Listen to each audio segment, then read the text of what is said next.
குருவிற்கு நந்தினி நமஸ்காரங்கள். பிரபஞ்சத்தில் ஜொலிப்பவர்களில் 4வது நபராக இந்தியாவின் மிகப்பெரிய கௌரவமாக உலக சாதனை படைத்து இன்னைக்கு வரைக்கும் அவர் படைத்த சாதனையை யாராலையும் முறியடிக்க முடியல அப்படிங்கிற ஒரு இடத்துல நம்ம இந்தியர்கள் அனைவரும் பெருமைப்படக்கூடிய அளவுக்கு வாழ்ந்து கொண்டிருக்கக்கூடிய சச்சின் டெண்டுல்கரை பற்றியான தகவல் தான் நம்ம பார்த்துட்ருக்கோம். இவரை பற்றி தெரிஞ்சிக்கும் போது குழந்தைகள் அவங்க என்ன மாதிரி விளையாட்டுத்துறையில் இருந்தாலும் அதில் அந்த பயிற்சிகளை தீவிரமாக மேற்கொள்ளணும். அவங்களுடைய கனவு லட்சியம் அதை நோக்கி அவங்க எடுக்கக்கூடிய முயற்சிகள் மிக மிக முக்கியமாக தீவிரப்படுத்தணும் அப்படிங்கிறத தெரிஞ்சிட்ருப்பாங்க. இன்னும் கூட அவருடைய பதிவில் நிறைய விஷயங்கள் குழந்தைங்க தெரிஞ்சுக்க போகிறாங்க. இந்த பதிவு தொடர்கிறது. கிரிக்கெட் கிளப் ஆஃப் இந்தியா அப்படின்னு சொல்லக்கூடிய சிசிஐயில் உள்ள நுழையிறதுக்கான வாய்ப்பு சச்சினுக்கு கிடைக்கிது. அதனுடைய தலைவராக ராஜ்சிங் துங்கர்பூர் இருக்கார். அதே நேரத்தில் இந்திய அணியுடைய கிரிக்கெட் அணியினுடைய கேப்டனாக திலீப் வென்சர்கார் இருக்கார். இவரும் மேட்சை பார்க்குறதுக்காக சிசிஐ கிளப் நடத்தின ஒரு மேட்சை பார்க்குறதுக்காக அந்த மைதானத்துக்கு வர்றாரு. சச்சினுக்கு தெரியாது, அவருடைய கவனம் ஃபுல்லாக விளையாட்டில் தான் இருக்குது. சூப்பராக அன்றைக்கி அடித்து விளாசிட்ருக்காரு. இவரை ராஜ்சிங் துங்கர்பூர் வரவேற்று சச்சினை பற்றியான பல விஷயங்களும் சொல்லிகிட்ருக்காரு. அவருடைய அந்த விளையாட்டு திறனை எப்படிலாம் அவர் எவ்வளோ சிறப்பாக விளையாடுறாரு இந்த வயசில் அப்படிங்கிறத அவர் தான் எப்படி நேரடியாக பார்த்து ரசித்தோமோ அந்த விஷயங்கள் எல்லாத்தையும் திலீப் வென்சர்கார்கிட்ட ஷேர் பண்ணிகிட்ருக்காரு. இவருமே நேரடியாக அதை பார்க்கக்கூடிய ஒரு நிலையில் இருக்கார். ரெண்டு பேரும் இவரை பற்றி நிறைய பேசிக்கிறாங்க. ரஞ்சி டிராஃபியில் எப்படியாவது இந்த பையனை உள்ளே நுழைக்கலாம் அப்படிங்கிற ஐடியா திலீப் வென்சர்காருக்கு இருக்குது. அதே நேரத்தில் இந்திய அணிக்கே உள்ள நுழையிற தகுதியோடு இருக்கார் சச்சின் அப்படிங்கிறது ராஜ்சிங் துங்கர்பூருடைய கணிப்பு. இப்படி ஒரு நிலைமையில் சிசிஐ மூலமாக முதல் வெளிநாட்டு பயணம் மேற்கொள்கிறாங்க. காம்ப்ளியும் சச்சினும் இங்கிலாந்துக்கு போகிறாங்க. அங்கேயும் அந்த சீதோஷ்ண நிலையிலையும் அவ்வளோ அற்புதமான தன்னுடைய ஆட்டத்தை காட்டி அங்கே இருக்கிறவங்களுடைய அந்த பாராட்டுகளை அவர் அல்றாரு சச்சின். கூடவே அங்கே இருக்கக்கூடிய பத்திரிகைகள்லாம் கூட இந்தியாவிலேருந்து ஒரு இளம் புயல் கிளம்பி வந்து இப்படி ஒரு விளையாட்டை இங்கே அவருடைய தனித்திறமையை காட்டிகிட்ருக்காரு அப்படின்னு நிறைய பத்திரிகைகள் எழுதுகிறாங்க. இந்தியாவில் மும்பையில் மைதானத்தில் விளையாடுறதுக்கும் இங்கிலாந்தில் விளையாடுறதுக்கும் எந்த ஒரு வித்தியாசமும் காட்ட முடியாத அளவுக்கு அவர் தன்னுடைய திறமையை ஒரே சீராக எப்போதும் போல் விளையாடிட்டு அவ்வளோ அற்புதமாக அந்த பயணத்தை முடிச்சுட்டு திரும்ப நாடு திரும்புகிறாரு. இந்த நேரத்தில் ரஞ்சி டிராஃபிக்கான ஆட்கள் எடுக்கிற பணி நடக்குது. அந்த நேரத்தில் திலீப் வென்சர்கார் இவரை சந்தித்து இவருக்கு ஒரு சூப்பர் பேட், அது ரொம்ப ரொம்ப காஸ்ட்லியான பேட்டு, அதை பரிசாக கொடுக்குறாரு. தனக்கு எதிரில் இந்திய அணியினுடைய கேப்டன் நின்றுட்டுருக்காரு, அவர் தனக்கு ஒரு பரிசாக பேட்டு கொடுக்குறாரு அப்படிங்கிறதே ரொம்ப ஆச்சரியமான ஒரு தருணமாக இவருக்கு உண்மையிலே நடக்கிறது கனவா நனவா அப்படின்னு தன்னுடைய கையை கிள்ளி பார்த்து தான் அவர் உணர்ந்து கொள்ளக்கூடிய நிலையில் இருக்கார். அவருக்கு ஒரு ஆட்டோகிராஃப் வாங்கணும் அப்படின்னு கூட தோணலை. அந்த அளவுக்கு இப்போ இருக்கிற காலகட்டம் மாதிரி செல்ஃபி எடுத்துக்கிற பழக்கம்லாம் இல்லை. அந்த காலகட்டத்தில் ஆட்டோகிராஃப் தான் பிரபலமாக இருந்தது. அந்த நேரத்தில் அது கூட தோணாமல் அப்படியே வாய்ப்பிழந்து அவர் சொல்ல சொல்ல அந்த பாராட்டுகளுக்கு எப்படி ரியாக்ஷன் கொடுக்கறதுனே தெரியாமல் அந்த கூச்ச சுபாவத்தோடு அவர் பதிலளிச்சிட்ருக்காரு.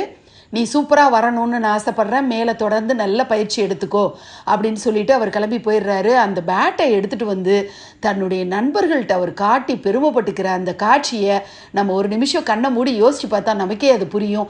ஒரு சிறுவனுக்கு கிடைக்கக்கூடிய முதல் அங்கீகாரம் இவ்வளவு பெரிய இடத்துலேருந்து, அதாவது தான் ரொம்ப வியந்து பார்க்கக்கூடிய ஒரு கிரிக்கெட் அணியில் நம்ம போய் உள்ளே நுழைஞ்சி அதில் நம்ம பங்கெடுத்து நம்மளும் விளையாடணுன்ற ஒரு கனவோடு இருக்கக்கூடிய ஒரு விளையாட்டு வீரனுக்கு அந்த அணியினுடைய கேப்டனே தன்னை பாராட்டினது எவ்வளவு பெரிய பெருமைக்குரிய விஷயமா இருக்கும் அப்படிங்கிறத நம்மளால் உணர முடியுது. அவர் தன்னுடைய நண்பர்கள்ட்ட அந்த பேட்டை காட்டும்போது அவங்க தொட்டு தான் பார்க்கலாமா, அப்படி லைட்டாக தொட்டுட்டு கையை எடுத்துடணும்.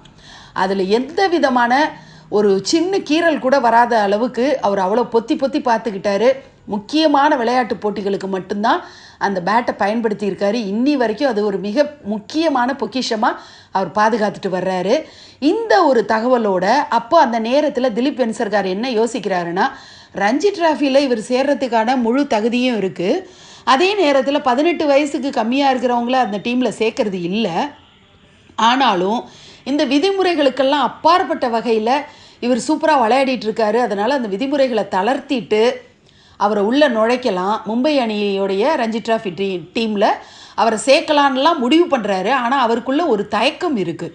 லோக்கலில் இருக்கிற கிரிக்கெட் கிளப்லலாம் விளையாடிட்டு இருக்காரு, வெளிநாட்டு பயணமும் போய் அங்கேயும் சூப்பராக விளையாடிட்டு வந்திருக்காரு. இருந்தாலும் கூட இவருக்கு என்ன தயக்கம்னா, நம்ம இந்திய அணியில் இருக்கக்கூடிய நல்ல வேகமான பந்து வீசக்கூடிய திறன் படைத்த பவுலர்கள் முன்னாடி இவரால் தாக்கு பிடிக்க முடியுமா, இவருக்கு அந்த மாதிரி அனுபவங்கள் இருக்கா இல்லையா இப்படிங்கிற ஒரு கேள்விக்குறி அவருக்குள்ளே இருக்குது. ஏற்கனவே சிசிஐயில் இவர் சில முக்கியமான பந்து வீச்சாளர்களோட நேரடியாக தொடர்பில் இருந்து பயிற்சிகள்லாம் எடுத்துகிட்ருக்காரு. இருந்தால் கூட இந்த சந்தேகம் மின்சர்கார் அவர்களுக்கு இருந்திருக்கு. அப்போ என்ன முடிவு பண்ணுறாருன்னா, இந்தியாவுக்கும் நியூசிலாண்டுக்கும் இடையிலான ஒரு போட்டி நடக்க போகுது. அந்த போட்டிக்காக பேட்ஸ்மேன்லாம் இந்திய அணியை சேர்ந்தவர்கள், பவுலர்கள் அவங்கெல்லாம் பயிற்சி எடுத்துகிட்ருக்காங்க. அந்த நெட் ப்ராக்டிஸில் அவங்க ஈடுபட்டுருக்கிற அந்த கேம்புக்கு சச்சினை வர வச்சு அவங்களுக்கு முன்னாடி இவரை விளையாட வச்சு பார்க்கணும் அப்படிங்கிறது இவருடைய ஒரு எண்ணம். அதே மாதிரியே சச்சின் கூப்பிட்டு அனுப்பினோன்னு சச்சினுக்கு தலகால் புரியல. அவருடைய அண்ணன் அஜித் டெண்டுல்கரோடு அந்த மைதானத்துக்கு போகிறாரு. போகிற வழியெல்லாம் தொணன்னு கேள்வி கேட்டுகிட்டே போகிறாரு. யாரை நான் சந்திப்பேன், யார் என்னோட விளையாடுவாங்க, என்னை சும்மா வேடிக்கை பார்க்க தான் வைப்பாங்களா, இப்படி அந்த சிறுவனுக்குரிய பலவிதமான சந்தேகங்களும் கேள்விகளாக துணைச்சி எடுத்துகிட்டே இருக்கார். அஜித் டெண்டுல்கருக்கு வேறு விதமான கவலைகள்லாம் இருக்குது. அவர் ஒரே ஒரு விஷயம் மட்டும்தான் அறிவுரையாக சொல்கிறாரு, நீ எப்போதும் ஆடுற உன்னுடைய நேச்சுரல் ஸ்டைலில் விளையாடு அப்படின்னு சொல்லி, உன்னை விளையாட அப்படி சொன்னாங்கன்னா நீ அப்படி தான் விளையாடணும் அப்படிங்கிற அறிவுரையோடு உள்ளே அடிச்சிட்டு போகிறாரு. அங்கே இவருக்கு பந்து வீச ஒரு மிக மிக அற்புதமான ஒரு பவுலர் நிற்கிறாரு. இவர் ஆடி போயிடுறாரு ஒரு நிமிஷம். அவர் யாருன்னா கபில் தேவ் வர்றாரு. கபில் தேவை பற்றி நமக்கு எல்லாருக்குமே தெரியும். அவர் எப்பேற்பட்ட ஒரு அற்புதமான பவுலர் அப்படிங்கிறது. அந்த காலத்தில் பிரசித்தி பெற்ற ஒரு பவுலர் சச்சினுக்கு எதிராக பந்து வீச வந்திருக்காரு. எதிரில் நிற்கிறது ஒரு குள்ளமாக ஒரு சிறுவன் நின்றுட்டுருக்கானே, நம்ம பந்து வீச்சுக்கு அவன் தாங்குவானா தாக்கு பிடிப்பானான்னு அவர் யோசிச்சுட்டு தன்னால் முடிஞ்ச அளவுக்கு ரொம்ப லோ ஸ்பீடில் அந்த பாலை போடுறதுக்கு அவர் முயற்சி எடுக்கிறாரு. இந்த சிறுவனுக்கு எந்த காயமும் வந்துடக்கூடாதுன்ட்டு அவர் முயற்சி எடுக்கிறாரு. ஆனால் 2-3 பந்துகள்லேயே இவர் லாவகமாக எப்பேற்பட்ட பந்தையும் எதிர்த்து விளையாட ஃபேஸ் பண்ணுறதுக்கான தைரியமுள்ள ஒரு பேட்ஸ்மேனாக நிற்கிறாரு. இவருக்கு நிறைய பயிற்சிகள் இருக்குது அப்படிங்கிறத 2-3 பந்துகள்லேயே அவர் யூகம் பண்ணிடுறாரு கபில் தேவ். அதுக்கப்புறம் அவர் வழக்கம் போல் அவருடைய ஓன் ஸ்டைல்லையே பந்து வீசுகிறாரு. 15 பந்துகள் அவர் வீசுகிறாரு. சச்சின் அத்தனையும் லாவகமாக ஃபேஸ் பண்ணி எப்படி ஒரு பந்தையும் எப்படி அதை ஹேண்டில் பண்ணணுமோ அப்படி பண்ணி அவர்கிட்ட நல்ல பேரையும் பாராட்டையும் வாங்குறாரு. அவர் சச்சின் பொறுத்த வரைக்கும் பல பேட்டிகளில் சொல்லியிருக்காரு, அந்த 15 பந்துகள் கபில்தேவ் அவர்கள் வீசும்போது அதை நான் அப்படியே படம் பிடிச்ச மாதிரி ஒரு வீடியோ எடுத்த மாதிரி என்னுடைய மனசில் நான் அதை ரெக்கார்ட் பண்ண மாதிரி பதிய வச்சுக்கிட்டேன். அதை என்னால் இப்போ கூட நினச்சி பார்த்து அதை பற்றி எக்ஸ்பிளைன் பண்ணி அதை விமர்சனம் பண்ண முடியும். அது எப்படி இருந்தது, அந்த அனுபவத்தை என்னால் இப்பவும் கூட ரீகால் பண்ணி சொல்ல முடியும். அந்த அளவுக்கு அந்த 15 பந்துகளும் என்னுடைய வாழ்க்கையில் மிக முக்கியமான ஒரு பவுலர்கிட்டேருந்து வந்த அந்த பந்துகள் எனக்கு அவ்வளோ ஒரு உற்சாகத்தை ஏற்படுத்தினது.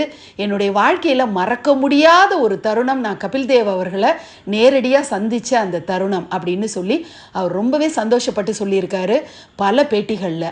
இவ்வளோ விஷயங்களும் தெரிஞ்சுக்கிட்டோம். இன்னும் தொடர்ந்து நம்ம அவரை பற்றி பல விஷயங்களும் தெரிஞ்சுக்க இருக்கோம். இந்த பதிவு ரொம்பவே நீளமாக தான் போக போகுது. ஆனால் உங்களுடைய ஆர்வம் தொய்வடையாமல் போயிட்டுருக்கு அப்படின்னு ஒரு நம்பிக்கை எனக்கு இருக்குது. ஏன்னா நான் இதை ஒவ்வொரு நாளும் ஆர்வத்தோடு தான் நான் படித்து உங்களுக்கு ஷேர் பண்ணிகிட்ருக்கேன். பிரபஞ்சத்தில் ஜொலிப்பவர்கள் கொடுக்கக்கூடிய ஊக்கத்தையும் உற்சாகத்தையும் உள்வாங்கி கிரகித்து கொண்டு அதை அடுத்த சந்ததிக்கு விட்டு செல்வோம். இந்த அழகிய மாலை பொழுது இனிய மாலை பொழுதாக அமைந்திட நிர்விக்னலட்சுமி இல்லத்திலிருந்து நந்தினியின் வாழ்த்துக்கள். நன்றி.